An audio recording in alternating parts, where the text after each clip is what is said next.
बिस्मिल्लाहिर्रहमानिर्रहीम, अस्सलाम वालेकुम रहमतुल्लाहि वबरकातुहू। मेरे प्यारे प्यारे चटोरे दोस्तों, कैसे हैं आप सब। मैं आपकी चटोरी शेफ सायरा और आप देख रहे हैं सायरास क्यूरियस किचन।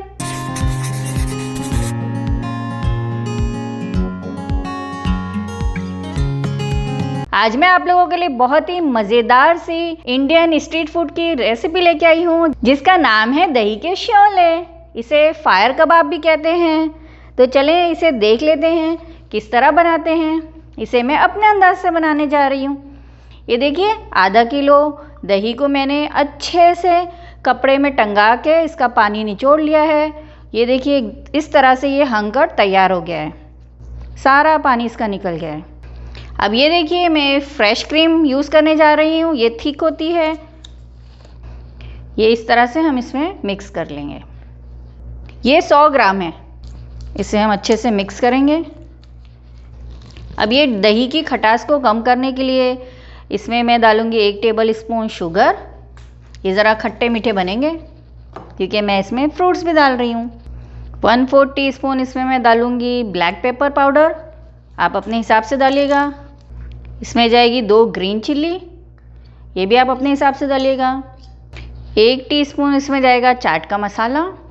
1/2 टीस्पून इसमें जाएगा गरम मसाला पाउडर। 1/2 टीस्पून इसमें जाएगी इलायची पाउडर। 1/2 टीस्पून इसमें काला नमक जाएगा। 1/4 टीस्पून इसमें जाएगा ज़ीरा पाउडर। 1 इंच का टुकड़ा मैंने अदरक का लिया है और इसको बारीक ग्रेट कर लिया है। ये इसमें जाएगा। इसमें सॉल्ट जाएगा हस्बे ज़रूरत। चाट मसाला भी गया है, इसमें नमक भी गया है और ब्लैक सॉल्ट भी गया है। अब इन सबको पहले अच्छे से मिक्स कर लेंगे, सारे मसालों को। ये हंकट के अंदर बहुत ही अच्छे से मिक्स हो जाना चाहिए। आप ऊपर से अगर मसाला डायरेक्ट डालेंगे तो वो अच्छे से हंकट जो हमारा वो अच्छे से मिक्स नहीं होगा, फिर आपको खटास पता चलेगी। ऐसे सारे मसाले इसमें मिक्स हो जाएंगे तो फिर आपको मज़ा आएगी। हंकट में ये देखिए, सारे मसाले अच्छे से मिल गए हैं। आप इसको मज़े से इसको टेस्ट भी कर सकते हैं। तो यहाँ पे आपको आराम से इसका जायका समझ में आ जाएगा। अब इसमें हम डालेंगे अपनी पसंद से वेजिटेबल्स। ये मैं प्याज डाल रही हूँ, एकदम फाइन चॉप की हुई।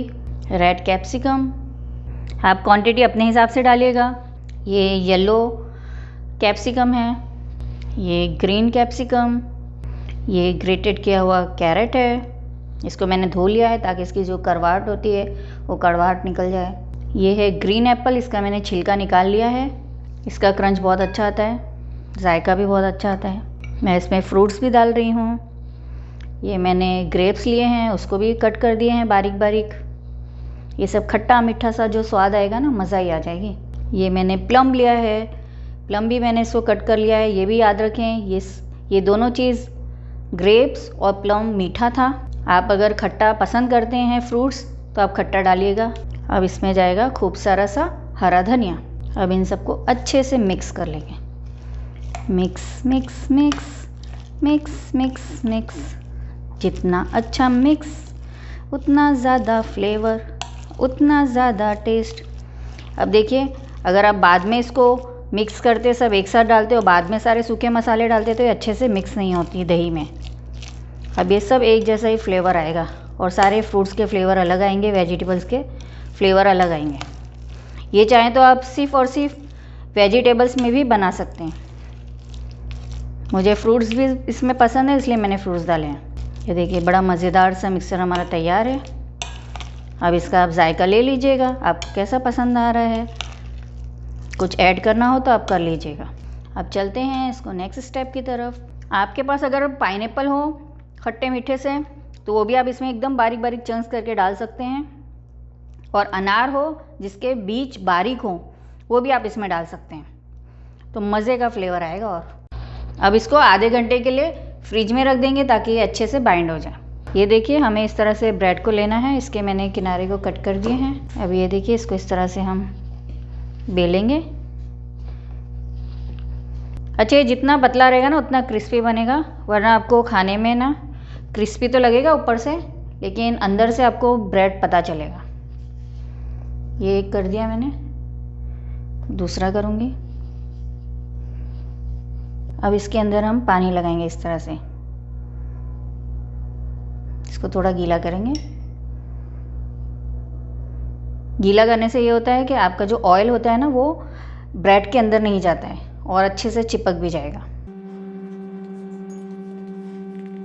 इसी तरह हम इस पे करेंगे।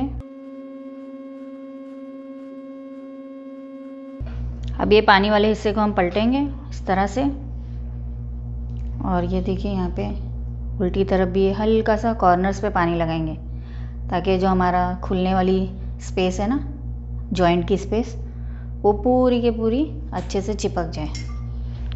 ये देखिए इसको भी पलटा हमने और इसके ऊपर थोड़ा सा इस तरह से प्रेस कर दिया। अभी हमारा ब्रेड जो है वो बड़ा हो गया। अब हम अपनी स्टफिंग डालेंगे इस तरह से, और इसको इस तरह से हम फोल्ड करेंगे। अब इस तरह से हम एक बटर पेपर ले लेंगे या प्लास्टिक ले लेंगे और इस तरह से इसको रोल करेंगे टाइट। पहले इसको अच्छे से रोल कर लेंगे। रोल करने के बाद में इसको इस तरह से हम फोल्ड करेंगे। इसको किनारे को इस तरह से करेंगे। अब इसे इस तरह से खोल लेंगे। ये देखिए इस तरह से हमारा शेप बन गया। इसी तरह हम अपने सारे बाकी के शेप बना लेंगे। ये देखिए थोड़ा सा ब्रेड का टुकड़ा डाल के देख लेते हैं, टेस्ट कर लेते हैं। हाँ, ये हमें तेल इसी तरह से चाहिए एकदम। अगर तेल गर्म होगा तो सारा जो हमारा ब्रेड है वो तेल को चूस लेगा। ये देखिए बिस्मिल्लाहिर्रहमानिर्रहीम। जब हम डालें तो इस तरह से बबल स्टार्ट हो जाना चाहिए। बिस्मिल्लाहिर्रहमानिर्रहीम। इसे हमें हिला हिला के इस तरह से चारों तरफ हिलाते रहेंगे तो चारों तरफ से क्रिस्पी होगा, वरना एक ही तरफ से वो क्रिस्पी हो जाएगा और दूसरी तरफ से पकेगा नहीं। अब गैस को धीमी आंच कर लेंगे और उस पर हम इसको गोल्डन ब्राउन करेंगे और इसे इस तरह से घुमाते रहेंगे। ये देखिए ये हो गया है, इसे हमें निकाल लेना चाहिए। एकदम परफेक्ट गोल्डन ब्राउन हो गया। इसे हम टिश्यू पेपर पे निकाल लेंगे। इसी तरह से हम अपने सारे दही के शोले को फ्राई कर लेंगे। ये देखिए हमारे कितने ज़बरदस्त से एकदम क्रिस्पी क्रिस्पी से ये बन गया। देखिए मैं आवाज़ सुनाती हूँ आपको।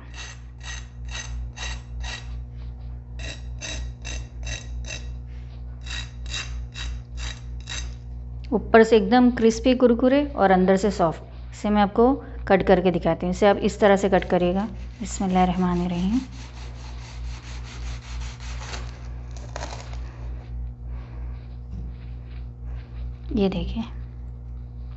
ये देखिए कितने ज़बरदस्त से क्रिस्पी और अंदर से एकदम सॉफ्ट और करारे, एकदम मलाई जैसे मुंह में घुल जाने वाले अंदर से, ऊपर से क्रिस्पी क्रिस्पी बाइट आएंगे। बहुत ज़बरदस्त और बहुत ही डिलीशियस रेसिपी है। इसे ज़रूर ट्राई कीजिएगा। ये देखिए इतना मज़ेदार और इतना ज़बरदस्त सा ये हमारा दही के शोले तैयार हैं। मैंने इसमें फ्रूट भी ऐड किया था। आप वेजिटेबल से भी खाली बना सकते हैं, लेकिन अगर आप इस तरह से मेरे तरीके से बनाएंगे तो आपको बहुत ही ज़्यादा मज़ा आने वाला है।